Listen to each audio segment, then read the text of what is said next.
Welcome,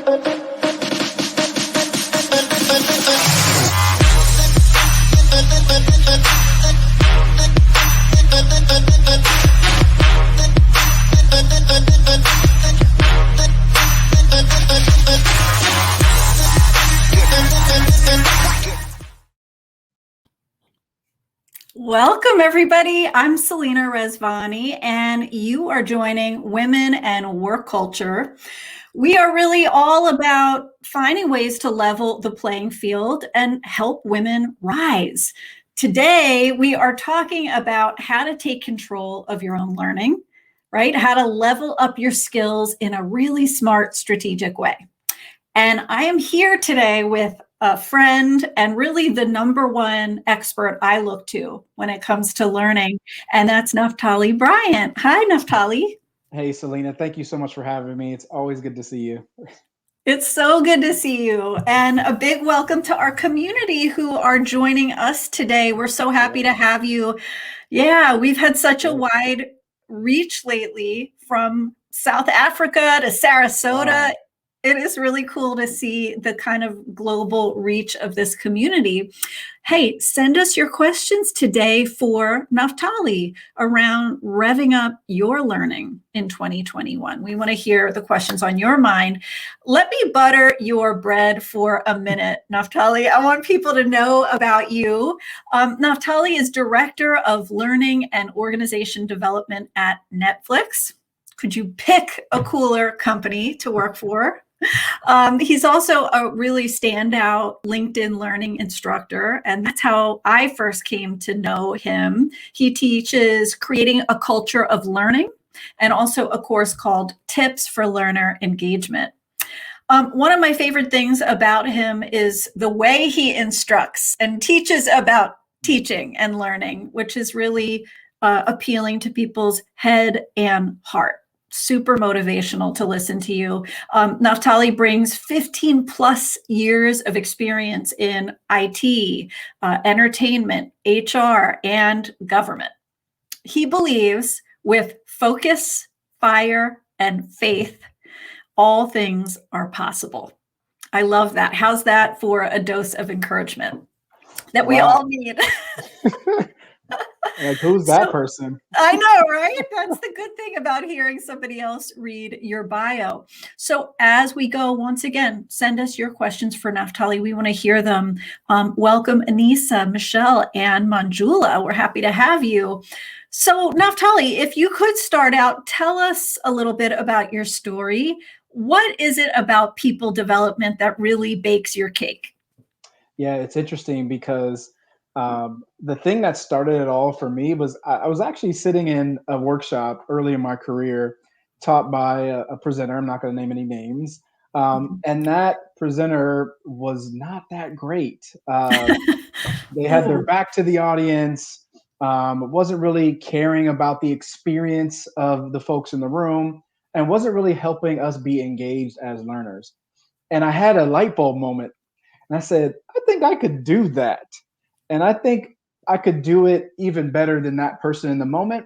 And I made a commitment to myself that I was going to pursue this craft and that I was going to try to be the most engaging, the most present, the most hardworking, learning professional I could be.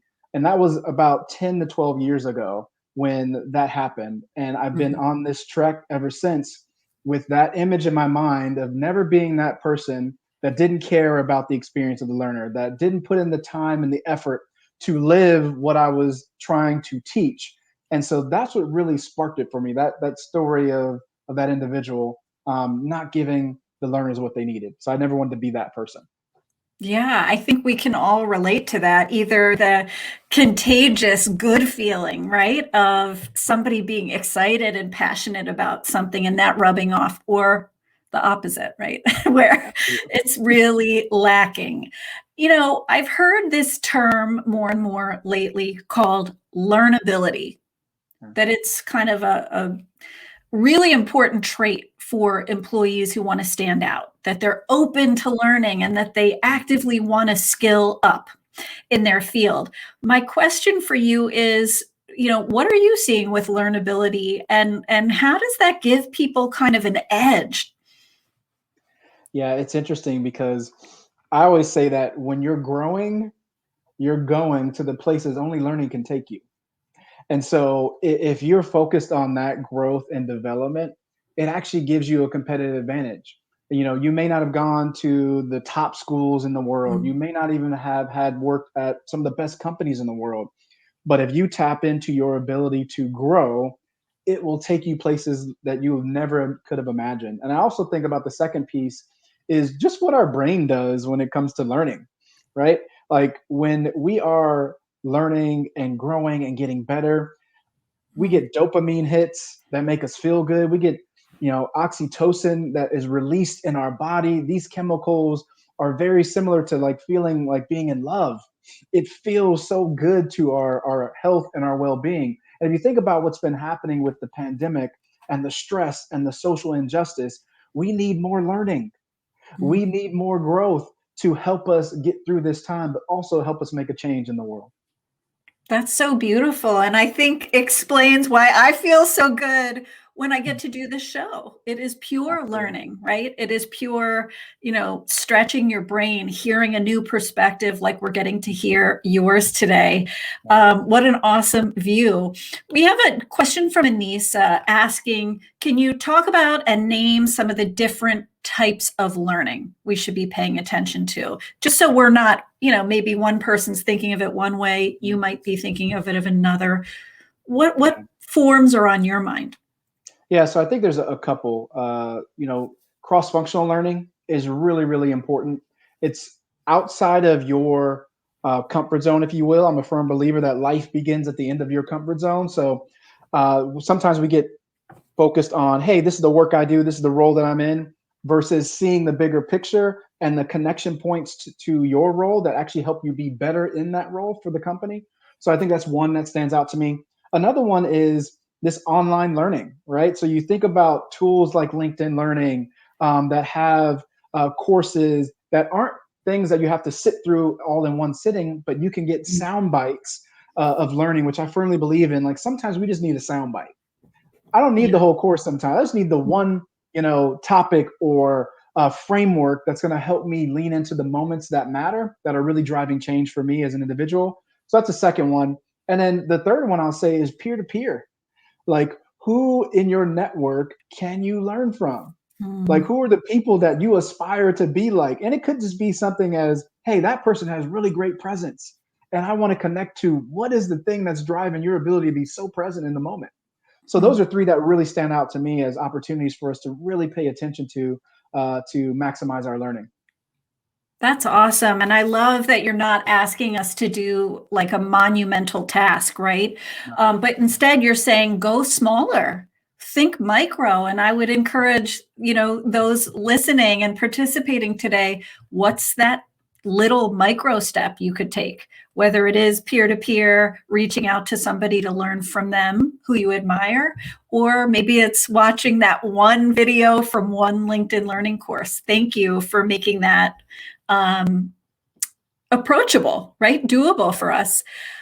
We have a really interesting question from Matt asking, I'm curious about how storytelling can both engage and teach. I'm also doing storytelling as advocacy for families at risk of child welfare development. How does storytelling play into your ability to engage? Yeah, if you think about it, our life is filled with stories.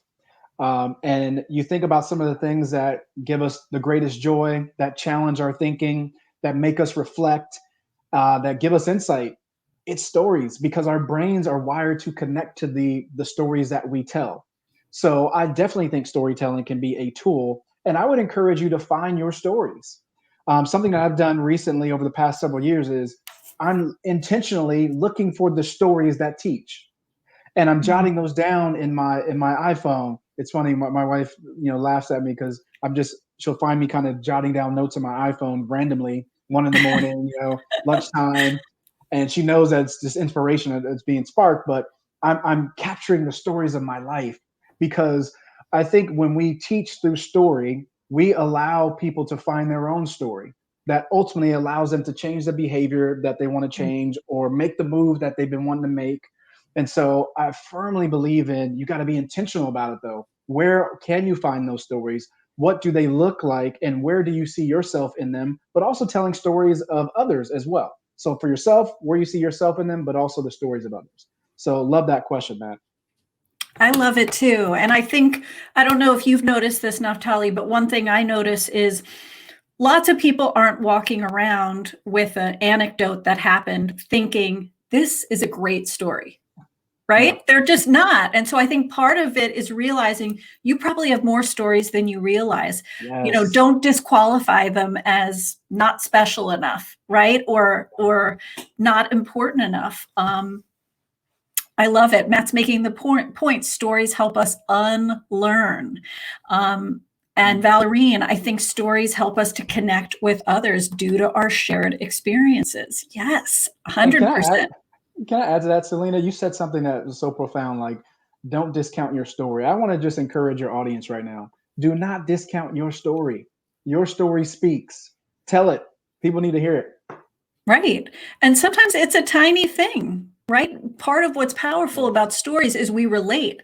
So it doesn't need to be the time, you almost became president of, the US. It can be a little thing, a time you felt Yeah, discounted or a time you felt you overcame a barrier, right? Those are the absolutely. things we tend to relate to. And Claudia adding stories allow people to personify a lesson. They create that connection. Beautifully So good. said. I want to ask you, there was one study that in my work really stuck out to me because it said that men are more likely to get sponsored for training. They're more likely to be sent externally for training. Do you have advice for women who, or men who want to take control of their own learning and get some of that backing or that upskilling that they need? Yeah, I think there's a couple that come to my mind. The first one is to really build your network. And I'm not just talking about like the external network. I'm talking about your networks where you work. Who are the people at your job within your organization that are confidants, that are people that are part of your network that you go to intentionally for mentorship, support, guidance, wisdom, not just to have lunch, right? So being intentional about our time there. I think the other one is be brave and bold to bet on yourself. And what I mean by that is I feel like we walk up to the window of life every day. And sometimes we put down a little bit of money on ourselves and we're like, I think I can do this. So I may take this workshop or I may go after this master's degree. I'm talking about going all in on you. When's the last time you've gone all in on you? Because the reality is, if you don't go all in on you, how do you expect anybody else to go all in on you as well? Right? So you got to start with you going all in first in terms of the bet you're placing when you walk into that window of life. Like one of the things that I do every year is I try to find one significant thing that I want to invest in myself. And no matter how much the time is going to take me, no matter how much the cost, I'm going to do it. If it scares me, I'm going to do it even more because that lets me know that I'm going all in and I'm risking something to bet on myself in that way. So be brave and be bold. And then lastly, I would just encourage you to spend time reflecting on where you feel like you can add more value and where you feel like you're not adding enough value. That reflection time actually turns that reflection into insight, and then you can actually take action on that. So those would be the three that I would encourage you to think about. That's great. And I appreciate you helping us kind of reframe how to see the discomfort of growing and stretching because it can be uncomfortable. I know when I started this live show, it was uncomfortable. How am I going to do it live? Right. Yeah. And so you made a really great analogy in one of your courses. You talked about a rubber band and the positive tension. Don't see the tension as I'm going to snap, any minute, but instead see it as, this is positive tension. It's a data point, Yeah. that I'm pushing it. So true. We have another question on stories, which I want to get to for Nikita. I'm considering growing in the L&D space through a certification. Do you have advice on what is a new trend in L&D? Sorry, this is not a storytelling question, but it's a good one about trends. Yeah, I think so. I'm a trend junkie. Like I'm absorbing information at a pretty high clip, from articles to videos to new frameworks and approaches. And if you're just trying to get into that space of like, where do I start? I would really consider, what are some of these, more psychometric type tools that you can get certified in, that can help people, right? So there's a ton of them out there. Things like DISC, which is a personalities assessment, Insights Discovery, another tool. Those are things that are helpful for you to have in your toolkit, because I'm a firm believer in a toolkit, because you never know which situation you're going to be in and what tool is going to help solve that problem. But imagine Mm. walking up to a situation where you're trying to get into learning, you're trying to understand the trends, and you have no tools. So I encourage you to think about, what are the tools I can add? It could be, a mini webinar series that you participate in on, how the psychology of organizations, or things around facilitation. I cannot stress enough, if you're stepping into learning and development, a trend is facilitation. We need really great facilitators in this space, both virtually and in person. So those are just a couple that come to my mind. I love those trends, and that you're a trend junkie. We do have another question on storytelling, and I love this question from Leslie. Welcome, Leslie, Nikita, Adakin from Turkey, Claudia. Leslie's asking, what are some good questions we can ask work and business colleagues to share their stories? I think this is so great, because sometimes people need a prompt. What kind of story are you looking for example?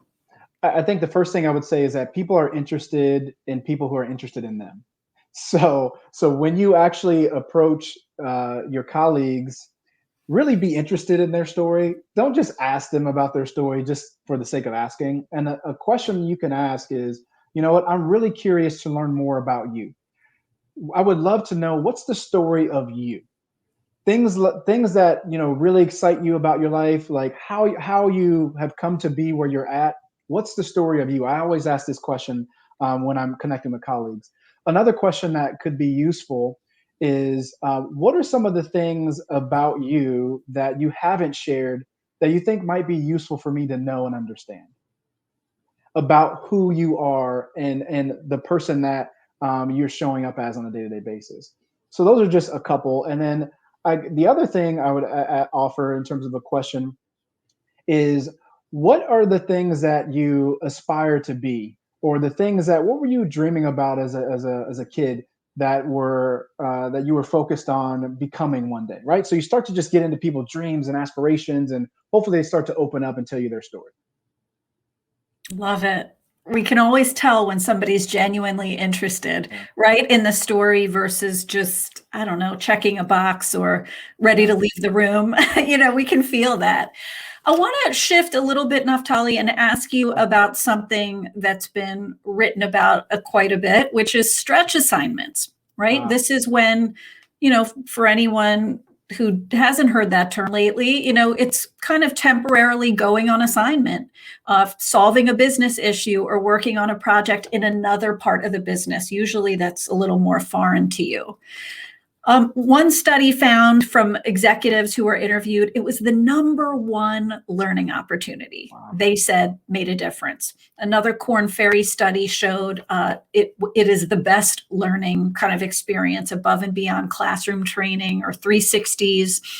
Are stretch assignments all that? Are they really the best form of learning? What do you think?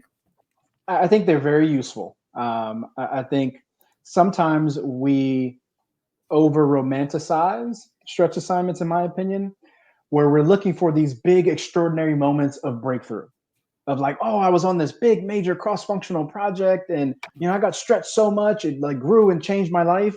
That is fantastic. That is valuable. And there are these ordinary moments on your way to those extraordinary moments that actually can be just as transformational. For example, you got into a meeting you never been into before, and you got some additional context that sparked a thought for you in a different area of your work. Or you made a connection with someone that you never knew was a part of the organization, that could actually add value to your own growth and career journey. Those are like ordinary moments that you can capitalize on if you can't get into those big stretch assignments, which are super valuable. I just want to challenge us to not over romanticize it, because then we get defeated if we don't find those opportunities. The other thing I would say too is when you do get those extraordinary moments of stretch assignments, celebrate them. Celebrate the opportunities that you're getting. Ask for feedback from people that you work with on how you're leaning into those stretch assignments and how you can learn about more of them. And then also ask people to champion you, right? It's okay to ask for help. It's okay to ask for a champion. I do it all the time. It's like, hey, can you like say my name in one of these rooms and let people know I'm here and that I added value to you during this stretch assignment? So I would encourage you to think about that. That's a smart way to really like further the assignment, because one of the Yeah. things I do see sometimes is people will deliver and they'll do a good job with the assignment, but then they'll kind of assume everyone knows my results and what I did, right? But that's not a given. So I love the kind of encouragement to go out there and say, hey, would you mention that to my manager? Or, you know, when you talk about it next, I'd appreciate it if you mention me as part of the project. That's great advice. So look around you. I want to encourage this group who's with us today to celebrate your learning wins. Put them in the comment box. Tell us one little win, you know, in the spirit of looking at those micro milestones. What's one thing you've learned? Could be insight into a leader, could be an invite to a new caliber of meetings, like Naphtali said, could be being part of this session today, right? Give yourself credit for that. We have a question here from Anissa. She asked, what is one of the most overlooked things when it comes to learning? Is there like a mistake people make or just a forgotten piece that people don't take advantage of? Yeah, two come to my mind. Focus.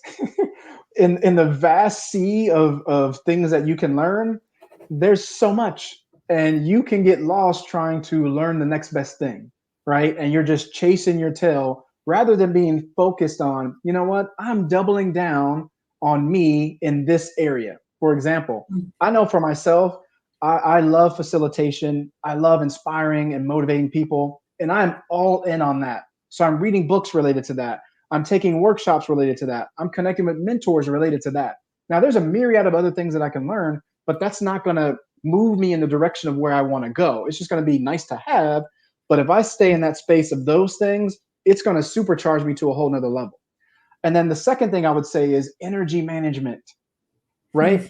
I would challenge us to think about, be careful where we spend our energy. You don't have to spend your value with everybody on everything. You can take a step back and be very strategic about where you spend your time and energy so that you can get the most bang for your buck. And then also the people that you're showing up for get the best out of you as well. So those are two that come to my mind.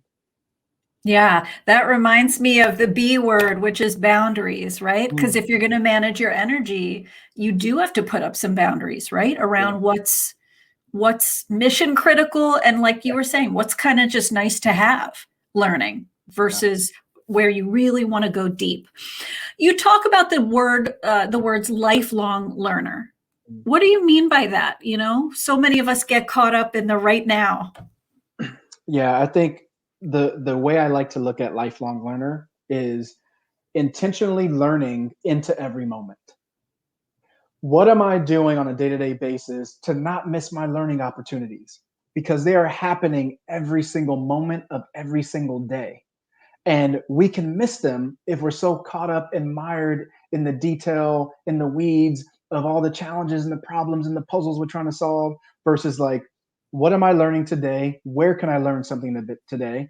And then we're also realizing that the people that we meet, we can learn from them, regardless of their background, regardless of their title and who they are. And we show up ready to learn. I was always taught that you got to stay ready so you don't have to get ready. So stay ready for your learning moments, because that's what's going to help you be a lifelong learner. It's leaning into that moment of learning that's happening all around you. Beautiful. I love that message, right? Show all the way up. We have a tradition of ending here on a parting truth bomb from some of our guests and experts. And I wondered, you know, what would you really like to stick with our audience? What is it about getting this learning thing right that we should really know? Yeah. I think the key thing that I think about is deliver easy for yourself, right? Deliver easy for the other people that you work with. And what I mean by that is we sometimes overcomplicate things, and we miss the opportunity to create simplicity for ourselves and for the people that we work with and are connected to. And we think that, oh, that's too easy, people won't really lean into that. I've never really heard people complain about easy. Right? I've heard a lot of people complain like, oh, that's really complex, that's really hard. So be gentle on yourself and make things easier for you, whatever that means, especially when it comes to learning and growing. If you're trying to get better at certain things in your career, how can you make it easy for yourself to do that? If you're working with people in your organization, how can you make it easier for them to work with you? Right? So deliver easy is my main message for everybody. That's so beautiful. And I want to share this message from Claudia. Thank you, Claudia, for being vulnerable and sharing, maybe a mindset that wasn't working for you. One of my biggest learning hiccups, she says, was thinking things didn't apply to me. Turning that around and adding these nuggets to my tool belt expanded my mind and prepared me for future experiences. And if not for me, then for someone else. I love that. This applies to all of us, right? In equal measure. And so much of what you've talked about is a mindset. It's a mindset. It's not just pure skill. It's being open. So thank you for that, Claudia. I know you all have enjoyed your time with Naphtali. I know I could be here with him for a long time. Thank you for your work helping people bet on themselves, really helping people invest in their own edge. I think this is a message so many people need to hear right now, when maybe they are others oriented, to hear it's okay. I'm inviting you to really invest in yourself. In the show notes, you're going to see some links to stay in touch with Naphtali. Be sure to follow him here on LinkedIn. He has so many of the trends he talks about in his feed, and not to mention his own live show you should check out. Also, don't forget to look at his courses on LinkedIn Learning. You'll see over 40,000 learners have taken them, and they have great reviews and 5 stars and all kinds of things. Thank you for sharing your knowledge and experiences, people are saying. I hope you'll also stay in touch with me, gang. I have a brand new newsletter on LinkedIn called Quick Confidence, and check it out. You'll see a link to that in our notes. I hope you'll look at my LinkedIn Learning courses and also follow me here on LinkedIn if you're not already. Remember, if there's one thing I think we can take away from this, the best return on investment you'll ever get is the investment you make in yourself. Yes. So thank you, Naphtali, for your message. Thank you, community, for being so amazing. Stay healthy, be well, and lead on. Thank you. Take care.